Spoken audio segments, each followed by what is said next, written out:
Dear friends, we are gathered here on the 43rd day of Azerbaijan's blockade of the Lachin corridor, the only road connecting the Republic of Armenia to the 120,000 Armenians who live and are now trapped in the Republic of Artsakh, or Karabakh, creating a deepening food, health, and humanitarian crisis.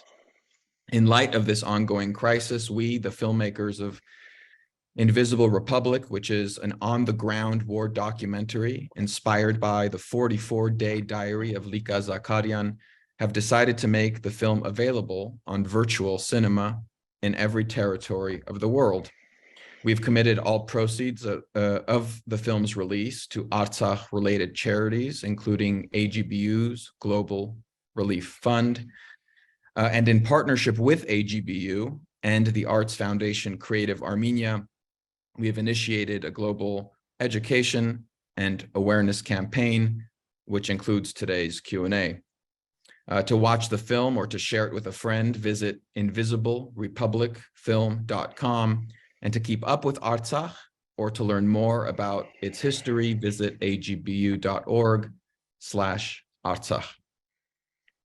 As we begin the Q&A, please note that it is being simultaneously translated into Armenian, French, and Russian.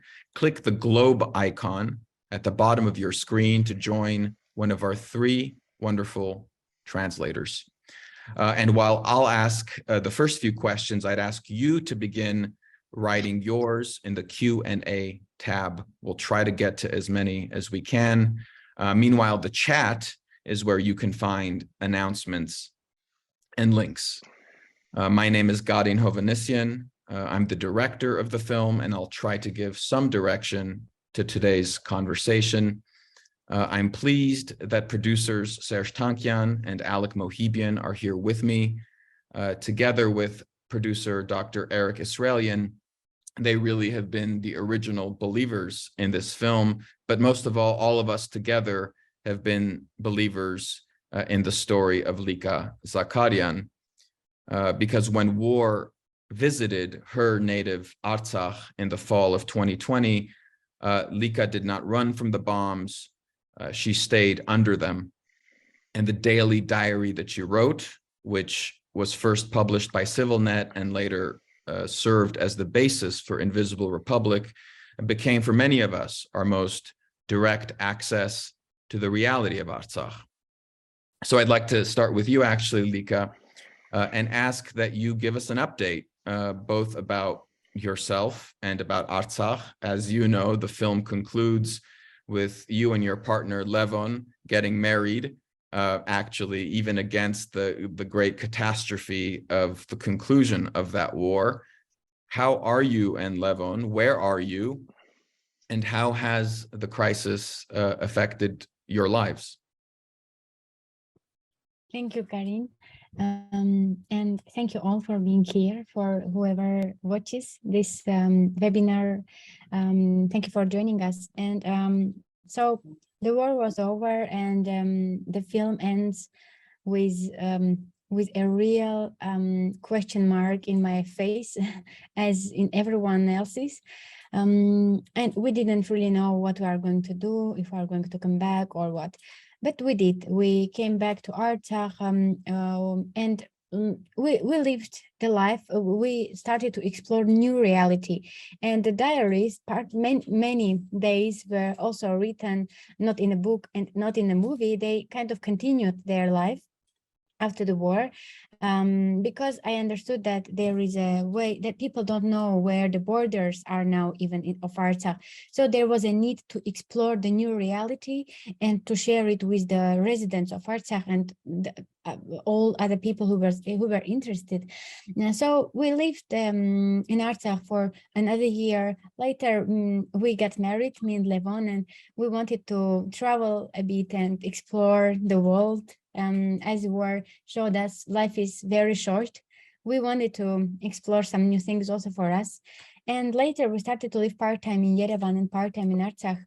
And we were showing the Invisible Republic in USA, and we came back, and we just couldn't make it actually, because we were planning to go to Artsakh, but we couldn't go there because of the blockade. So this is a new chapter in this catastrophic situation since the day that since September 27. So you haven't been with your family in Artsakh since the beginning. You haven't been able to see them since the blockade began. No, not at all. I mean, there was not a very pleasant situation, of course, because my mother had a surgery and my grandfather had a surgery at the same time. And my family really needed us physically by their side. And I just couldn't make it to be with them in that difficult and needed situation. And so that was a big pity, not only because of the blockade, but because as not as every day, but even more, our families needed us to be there, and we just couldn't do it. And at the moment, they're fine, thanks God. But there is, as you know, there is a lack of food and lack of medicine, medical supplies. So the problems are only growing now. Serj, you said it best, the silence is deafening. There are so many conflicts and wars unraveling in the world as we speak, and the struggle of our little republic seems not so very important in their light. Why should people care about Artsakh? Well, first of all, the silence is starting to be broken. There are a lot more articles being written, a lot more interviews. Ruben Vartanian just did BBC Hard Talk yesterday that was publicized.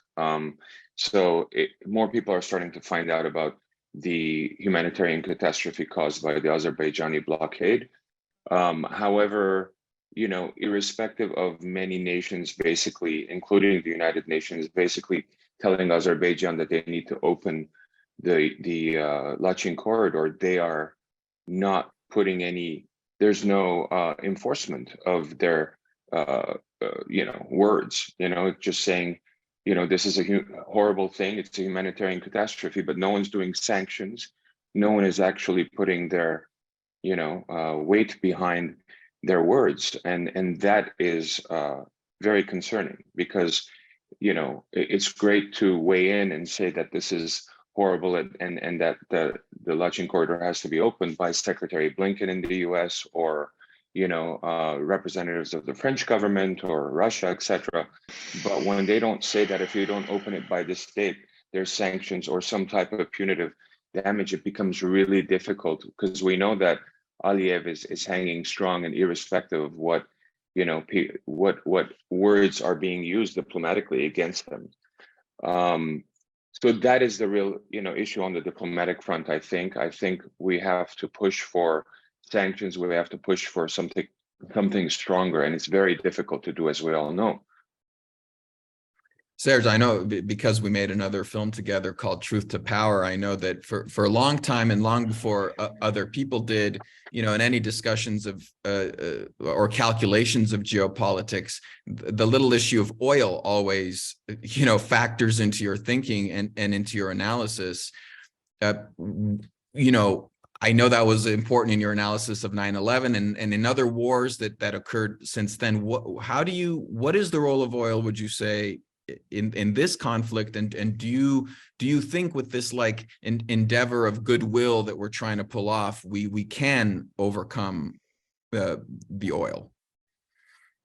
The Ukraine war has and the Ukraine war and the possibility of a future Iranian pipeline heading toward the Caucasus has created a geopolitical turnaround in Russia's position, and has made them more in cahoots with Turkey and Azerbaijan. Turkey is basically saving Russia by allowing the Russian Navy ships to go through the strait, and in return, Russia is propping up Turkey's declining economy and dollar.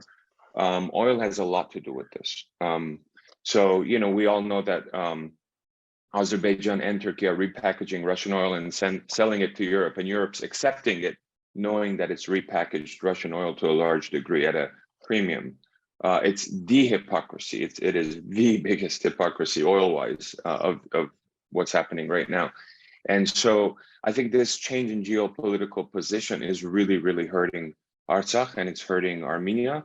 It's making it feel like we've been thrown under the bus, both in 2020 during the Karabakh War, Second Karabakh War, as well as the invasion of Armenia, where Russia did not basically respect their bilateral defense agreement, nor the multilateral CSTO defense agreement. So, you know, very disconcerting, obviously, and it kind of throws Armenians again back into the state of, what do we do now? You know, who do we rely on? We have to rely on ourselves, obviously. So, you know, oil plays a big part of the calculation of the region in terms of geopolitics, and that determines the decisions that are made today accordingly. And Serj read Garin Hovannisian's mind in answering the Ukraine-related question. Please keep your questions coming, because I will get to them momentarily. Alec, old friend, for a long time, you and I avoided social media and the internet, but now you've got yourself into many of its dark corners, and I enjoy when you share with me your angle on things, specifically the non-physical dimension of the war happening behind our screens now. Can you tell us about the invisible war over the invisible republic? Well, I mean, we all lived through it in 2020, I think, in its most heated phase, when every single day was a sleepless anticipation of more updates, more news, some signs that one side is winning or losing. So, of course, there was an endless deluge of horrifying videos on Telegram of civilians, of elderly, of prisoners of war being tortured or beheaded, and that was also part of the psychological war campaign, and I think it continues to this day in one degree or another. There are various videos that pop up from time to time, including very recently in September. There was the video of 13 Armenian surrendered soldiers being executed point blank in the field, and there were a few additional videos as well. And you know, in terms of what's happened, the conversations right now as we speak, I don't see very many. I mean, it seems to be pretty quiet, except for tightly within Azerbaijan and Armenia circles. The wider world seems to be quite indifferent to what's happening, or at least just ignorant of what's happening. I do believe that there has been a shift in those who are aware of this issue and who were kind of, you know, neutral on it in 2020. I think it's a little bit more obvious to such observers now who the aggressors are and who faces the threat of real annihilation. And it's not at all inaccurate to use the G word, which is genocide, because there's an entire culture in Artsakh, which, if the Armenians of Artsakh are eradicated from, will disappear, and that is genocide. So that is what Azerbaijan appears to be doing right now. They're trying to freeze and starve and scare Armenians into completely giving up their land or their identity as Karabakhis. So as Artsakh. So, you know, it's kind of quiet right now, but I do think that in terms of the consciousness of the public who has been paying attention, who was more neutral 2 years ago, there is a greater awakening of some kind. As we open up for questions, I'd just like to ask your support one more time in sharing Lika's story and the struggle of the Artsakh people with friends and colleagues. As I said, you can visit invisiblerepublicfilm.com and also agbu.org/Artsakh. But what we have now on your screen is a little bit of an experiment. We have a QR code for you. And if you scan and follow it, you will be invited to send a message via WhatsApp about Artsakh and Lika's story to 5 friends or colleagues who might need this information right about now.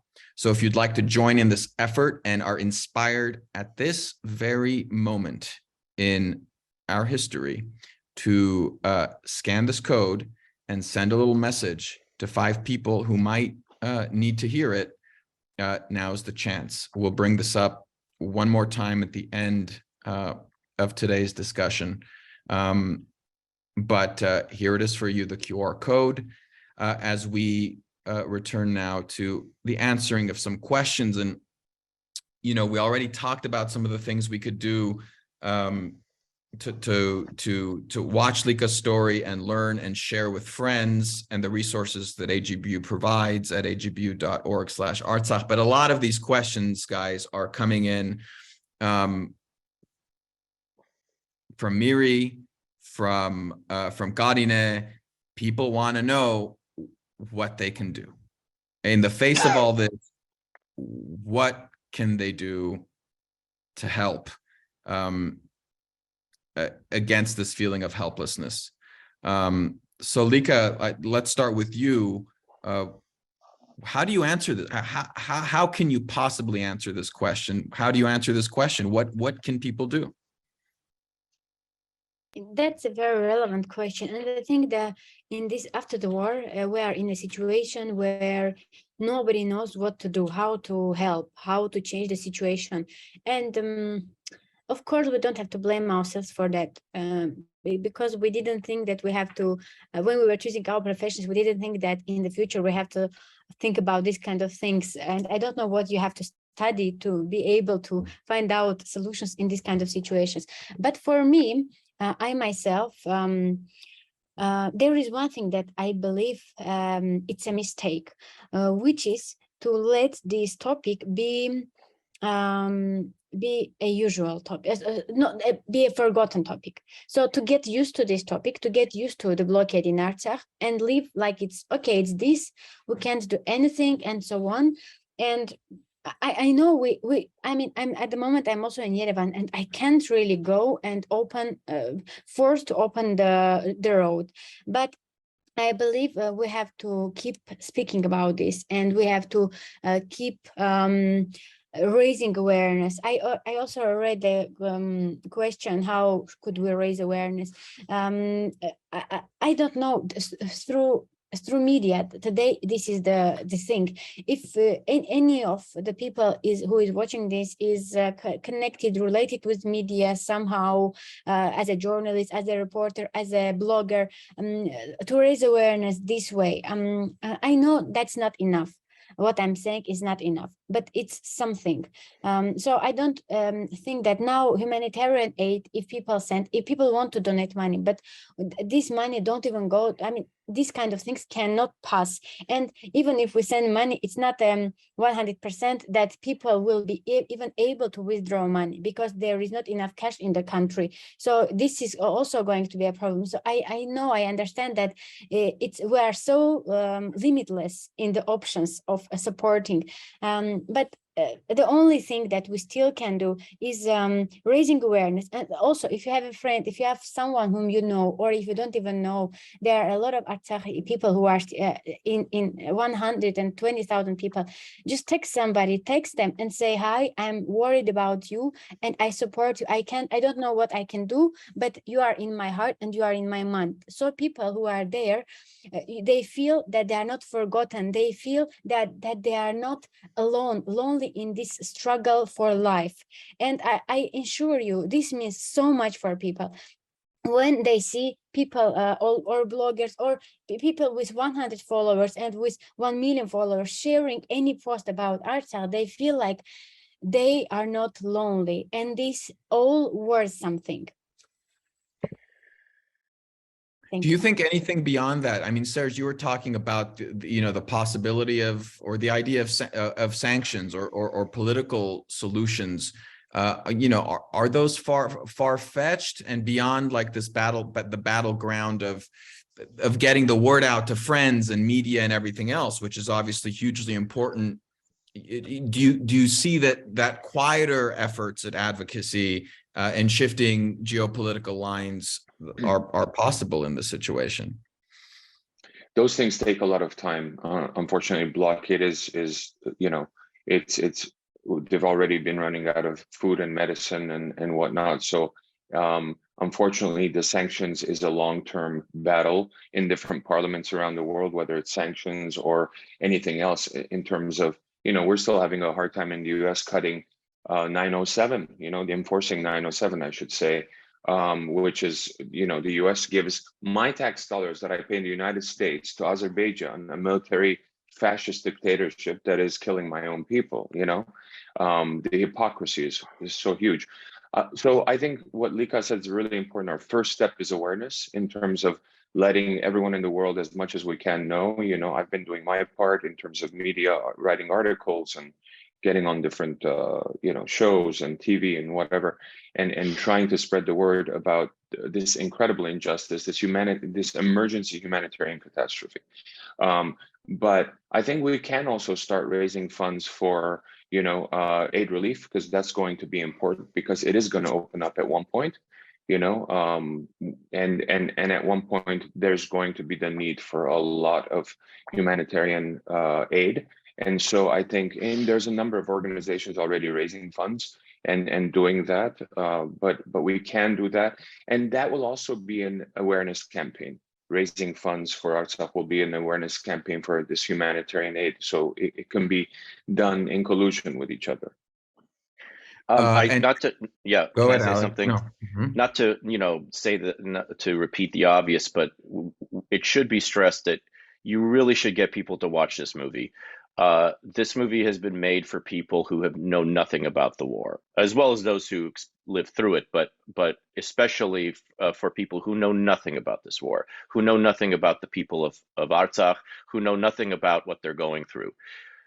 There's no way to overcome the great indifference of the wider world without reaching them emotionally, and without making them realize that the people at stake in Artsakh are real people. They're living through this right now. This is not some sort of distant, sad story from the past.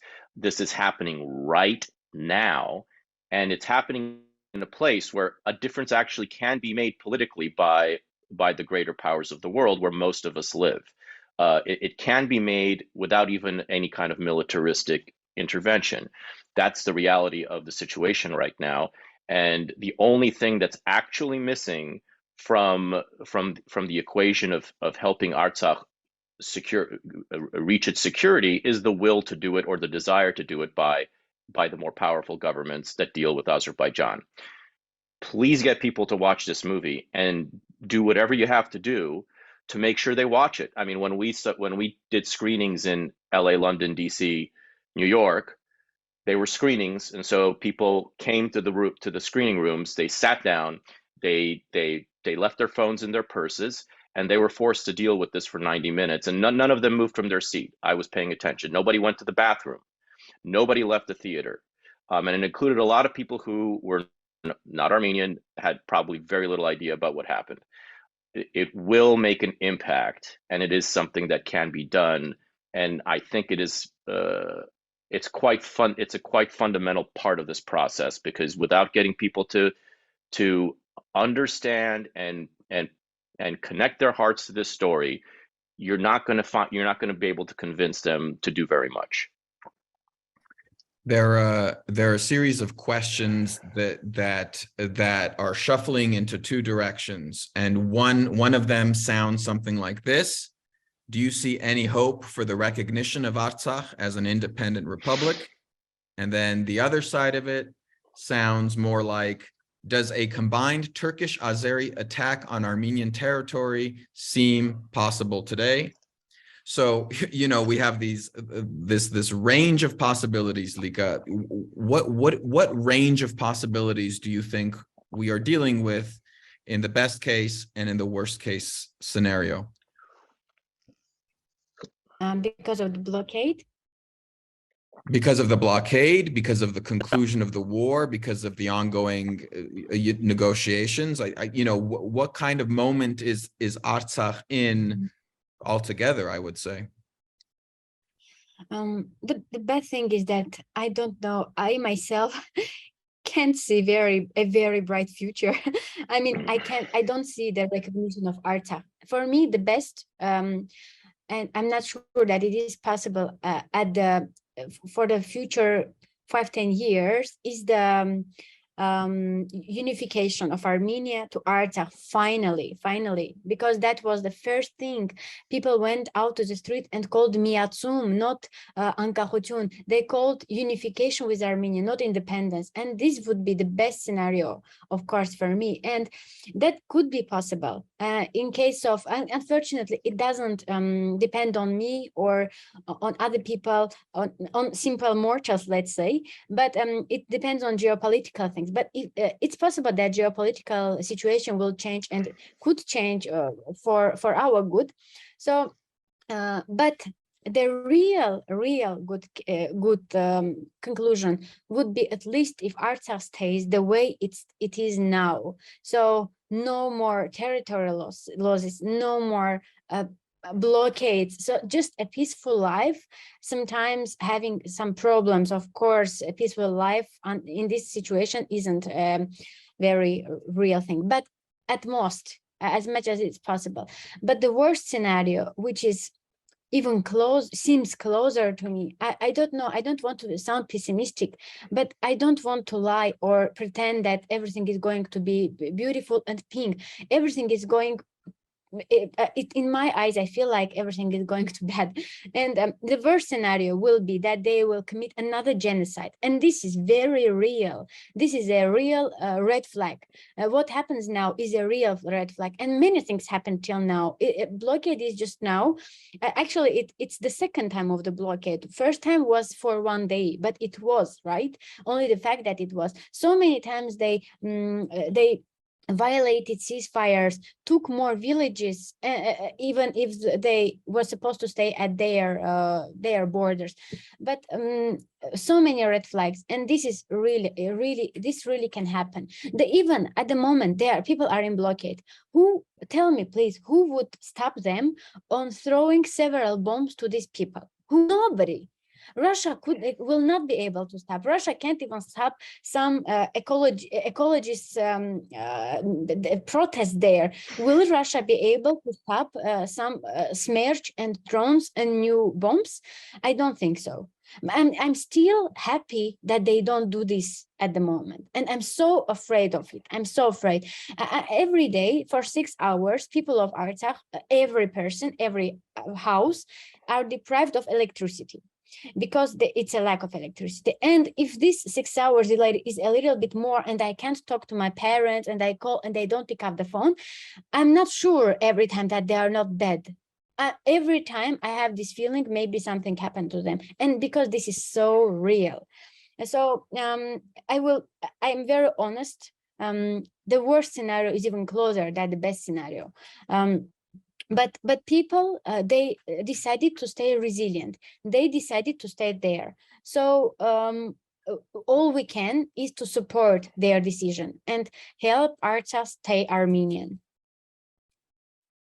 You said something kind of alarming in the course of the last couple of minutes, which is, what will they do if they start?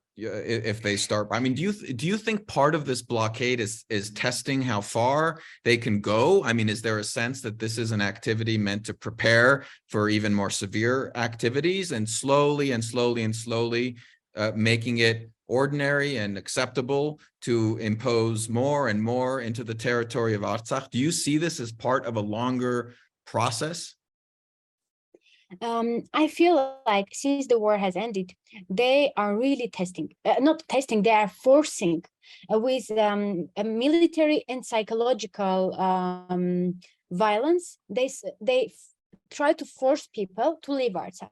This is really true. And in some cases, when people leave Artsakh, you can't really blame anybody, because they, for example, in the border villages, it's much more, I mean, everything is now a border in Artsakh, but in the very, very border villages, it's so unsafe. For example, they turn on very loud music, Azerbaijani mugham, this namaz music, and very loud, and people of Artsakh are scared because they don't know, is it a preparation for something, are they going to eat, or they at night you can hear this mugham all the time. There was a period that they were saying with loudspeakers to the villages, leave from this village, we are coming to conquer. They hacked the Facebook page of National Assembly of Artsakh and put their Azeri flag as a profile picture, and as a cover picture they wrote, people of Artsakh, Karabakh, you have 180 hours to leave occupied Azerbaijani territory, otherwise we will come and kill you all. So this was the message in Armenian letters. I even have a screenshot. I mean, with this psychological violence, really violence, they really try to make people leave that place. And if they want, they do. Nobody can really blame them, because it's unbearable, because you sleep every night, you don't know if you are going to wake up from the sound of bomb, or are you going to wake up at all. You are not sure. Like every parent, even in the movie it said, right, parents try to protect their children, but in a war or in this kind of situation, you cannot protect children. I'm writing an article about children of blockade, and I'm interviewing every day many children, and their parents they say, I don't know, I love my homeland and I love my children. And my children yesterday came and asked him, Mom, do you love Artsakh more than us? Because children, they don't understand what's happening, and they feel if we can go to a safe place, why sometimes people have these feelings, and there is a choice between your life, your children, and and between the love of your homeland. And this is not an easy job. Yeah, we have a lot of wishes of solidarity from all kinds of people in the Q&As, from the Hand in Hand Armenian International Dental Organization that does work in Artsakh, from the Armenian Bar Association that does work in Artsakh, from the Kilikia youth community in Germany that wants to bring the film to Germany, from groups in the United Kingdom. There are all sorts of wonderful comments as well as questions. I apologize if we won't be able to get to all of them, as I try to find common themes and bring them to my friends here on the call. And one of the themes, let's not skirt around it, because it is of interest to people, and we can answer it in any way that we see fit. But obviously a lot of the questions have to do with the old divisions of East and West, of Russia being distracted in Ukraine and therefore stepping back. Is this time for EU to step in? We've heard about the European Union authorizing a group to come to Armenia and monitor the situation in the corridor. And so maybe without even getting into the specifics of it, I'd like to know your thoughts about this framework in general. And in general, how do you think we should be thinking about Russia versus the US, or Russia versus Europe, in this very polarizing time in which our very vulnerable republic needs all the help that it can get? Serj, do you have any thoughts on this? One, I'm encouraged by the European Union's extension of their mandate of sending peacekeepers on the Armenia-Azerbaijan border. That's not Artsakh, of course, but I think that'll, more eyes on the ground against Azeri weapons is a good thing on the Armenian side. That said, I think, the question we asked earlier is very important. What do we see as Artsakh's future? Can Artsakh gain independence given the international standing? It is our job over the long term, and this is going to take time, to convince the nations of the world that this is a Kosovo situation, that the remedial secession is imperative, given Artsakh's vote in the 1980s to secede from the Soviet Union, just like all the other republics did.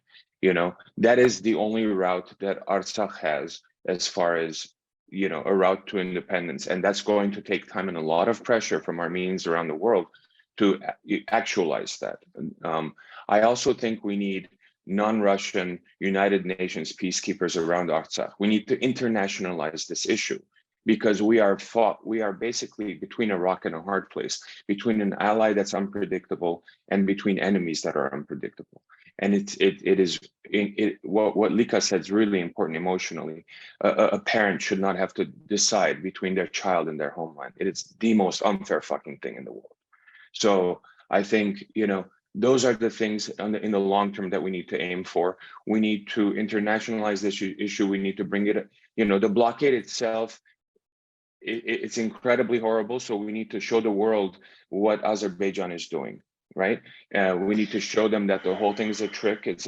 You know, the fake eco-protesters and all of that, and use the issue to highlight Artsakh's plight, that these people cannot live under Azerbaijan. This situation, this blockade, is an obvious proof, fact number one, that this cannot happen.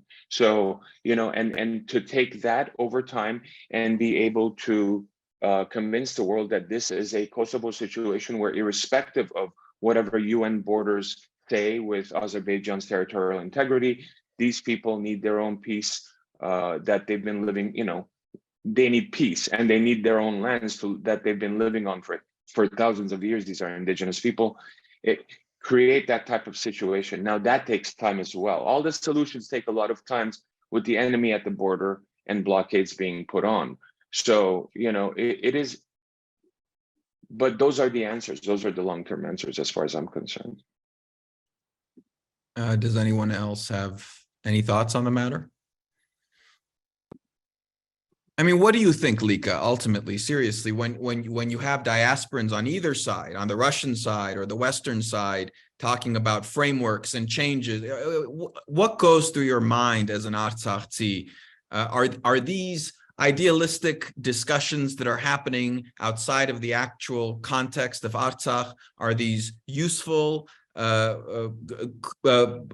brainstorms of possibly creative solutions? How are you hearing the world dissect and digest the possibilities of what can politically be done in Artsakh?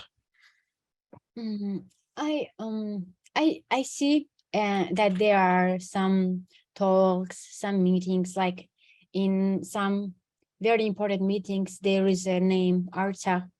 People sometimes discuss it. But the thing is that I don't believe, honestly, again, I will just say really honestly, I don't believe in international organizations, in peace work organizations. I think that they all failed. Really, they did. OSCE, it means group, everyone failed. They, as in the book and in the movie, I have no idea why these people are getting salaries, because I don't see any result of them.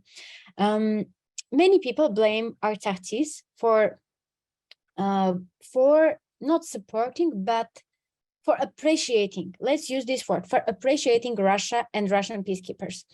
I agree that there is a big geopolitical game and Russia has its own part and so on. But the only thing now, let's just be honest, the only reason people of Artsakh are still alive and are not slaughtered is Russian peacekeepers standing there. This is the truth. Or they do their job very bad, really. I mean, I know many cases where they were standing and in front of them, and Artsakhi people was a person was killed working in a field. But still, the only power that is there is this. Nancy Pelosi came. I saw a question about this too. I really appreciate this, but these kind of things mean nothing till you are not really doing something significant. I think nearly a month ago, I was invited to meet a US ambassador in Armenia with a group of Artsakhis. And we understood that there is no Washington plan for this case at all. The blockade didn't start by that time, but there was no Washington. And I hope that there is at least something, but there was nothing. I mean, many countries, many organizations speak, they call on both sides, or even now in the blockade, sometimes they say both sides have to be patient with each other.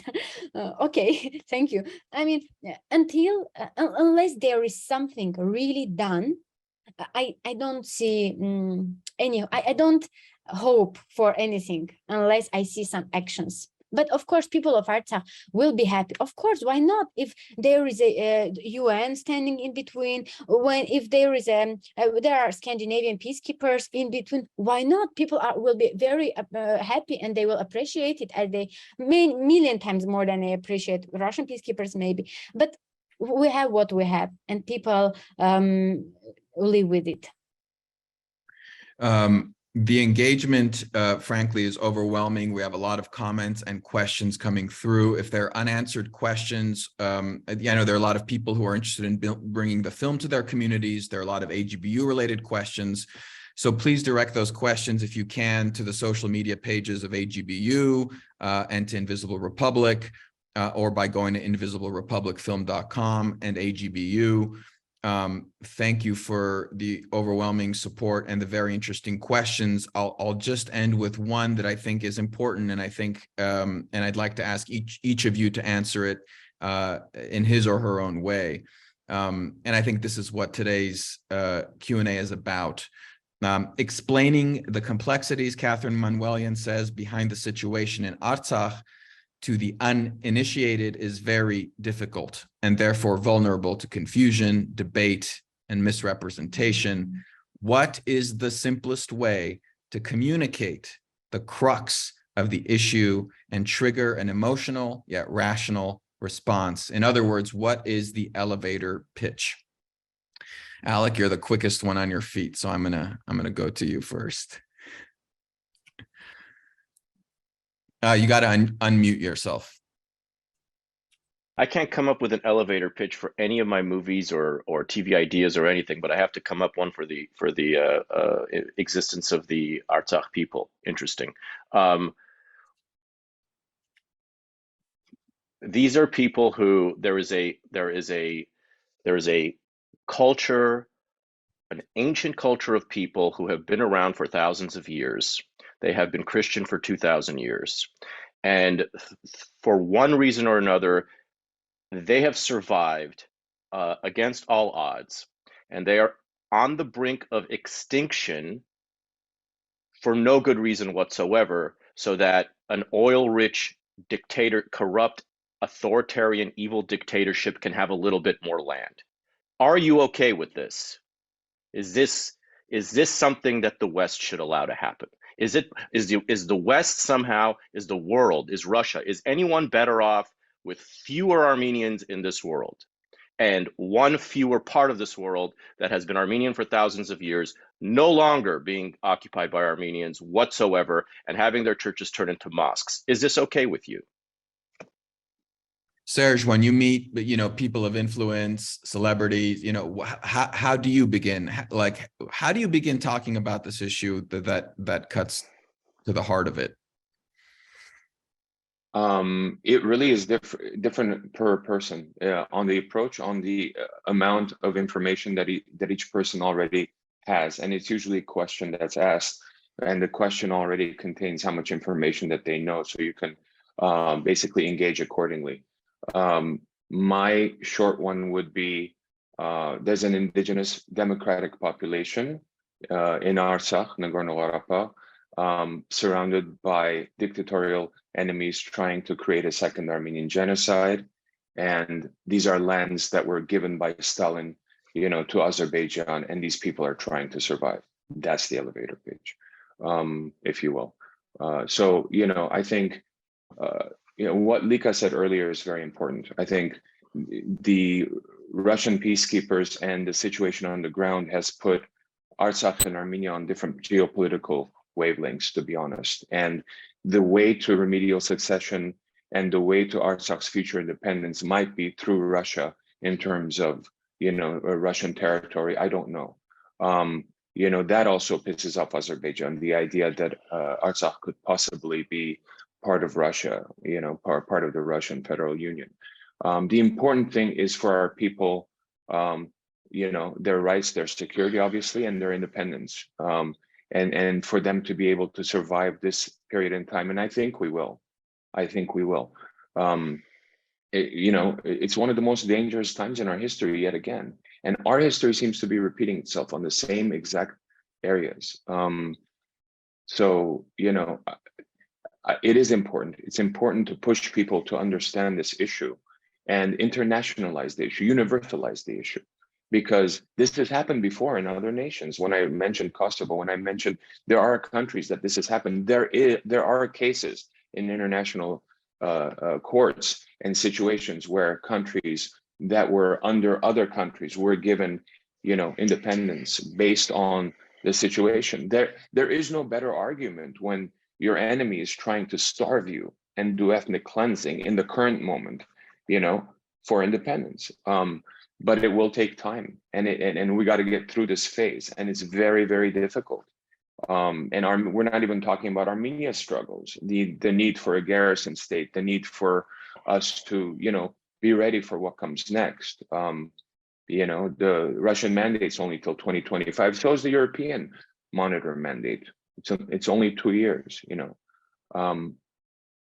We need to continue talking about this. Yeah. Thank you, Serj.